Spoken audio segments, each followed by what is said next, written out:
Good morning, good afternoon, good evening, and welcome to today's Caffeine for the Soul. And if you're a regular listener, you probably know that some of these episodes are me sharing something that I've seen and lived for a long time. And others are more real-time exploratory. And this one is one of those ones that's kind of real-time exploratory. I'm gonna try and share something that I'm really only seeing now. I've really only been seeing in the last month or so. There's a wonderful quote that I had at the front of my very first book from the playwright George Bernard Shaw. And it said, "I am not a teacher, just a fellow traveler of whom you asked the way. I pointed ahead of myself as well as you." So the reason I want to begin with that is because people who know me, and certainly people who knew me a long time ago, would go, yeah, he's not really great at the whole gratitude thing. So I'm going to kind of share my gratitude journey and what I'm seeing now that is so fundamentally different that I kind of wanted to talk about it even though I'm not sure I completely understand what I'm talking about. So when I was a kid, and you may have had a very similar thing in your upbringing, I was taught in no uncertain terms that you said you were grateful when somebody did something for you, whether you liked it or not. And, while I was never beaten,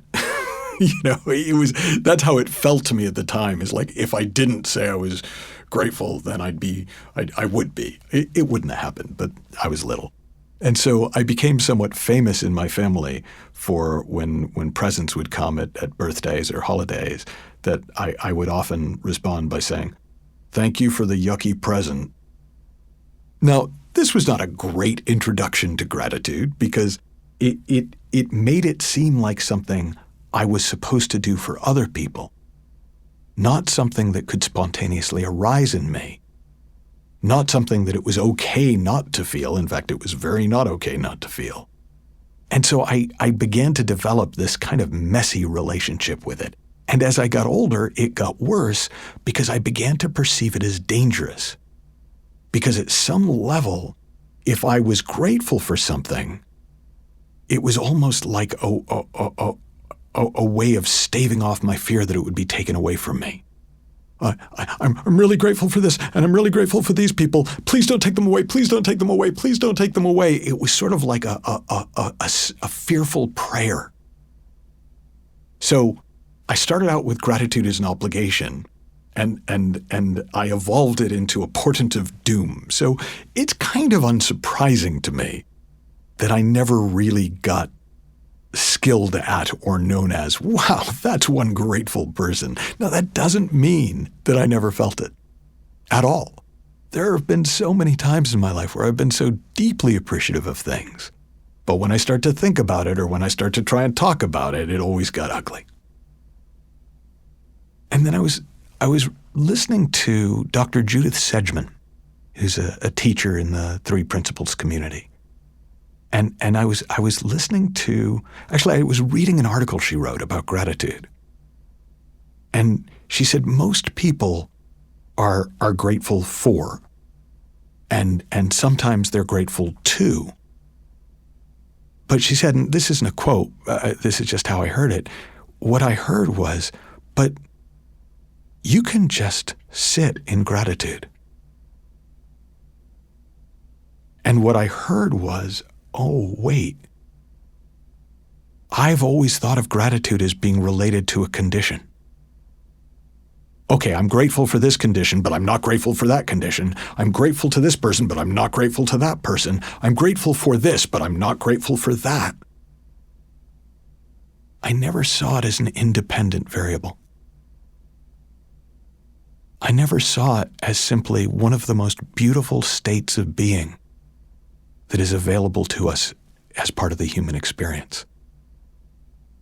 There's a Sid Banks quote where he said something like, and again, this is not an exact quote, it comes from one of his early recordings, where he said, if you can be with a feeling without projecting it onto an object or person, you're perfectly mentally healthy.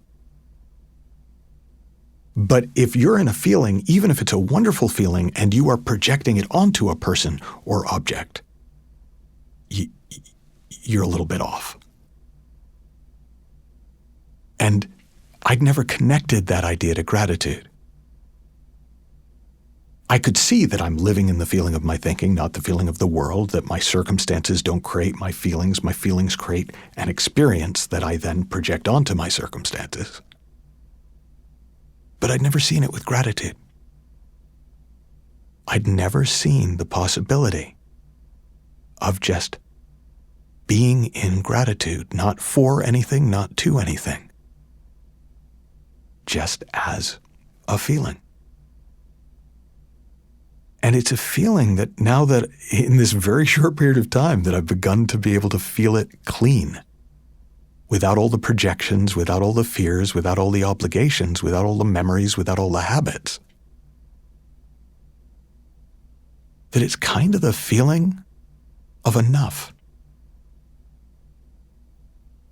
It's kind of the feeling of what is, instead of the feeling of wishing for what isn't.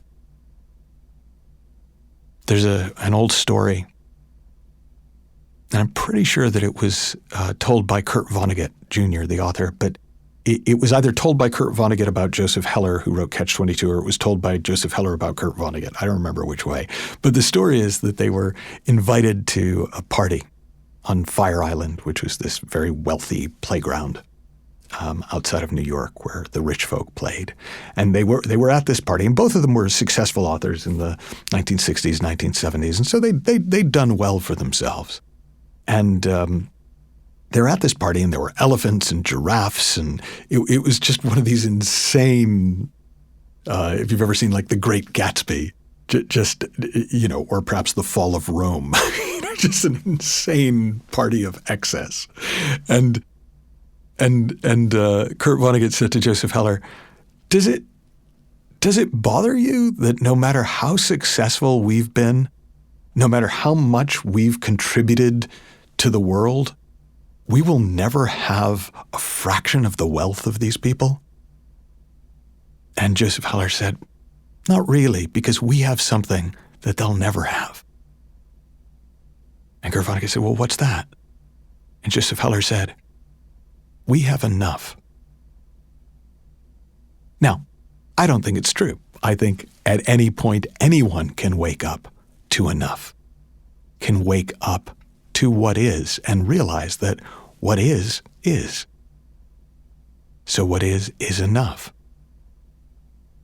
But when we rest in the feeling of that, without adding in striving or ambition or the need for things to be different, it doesn't mean we won't do stuff. It doesn't mean things won't change. It just means we get to hang out in beautiful feelings as we interact with the world, as we engage with our work, as we relate with others.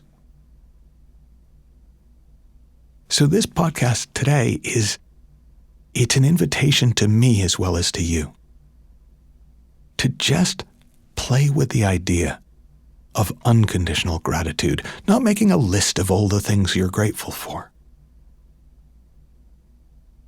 Just sitting in the feeling of enough and seeing what it does for you. Have fun, learn heaps, happy exploring, and I'll talk with you soon.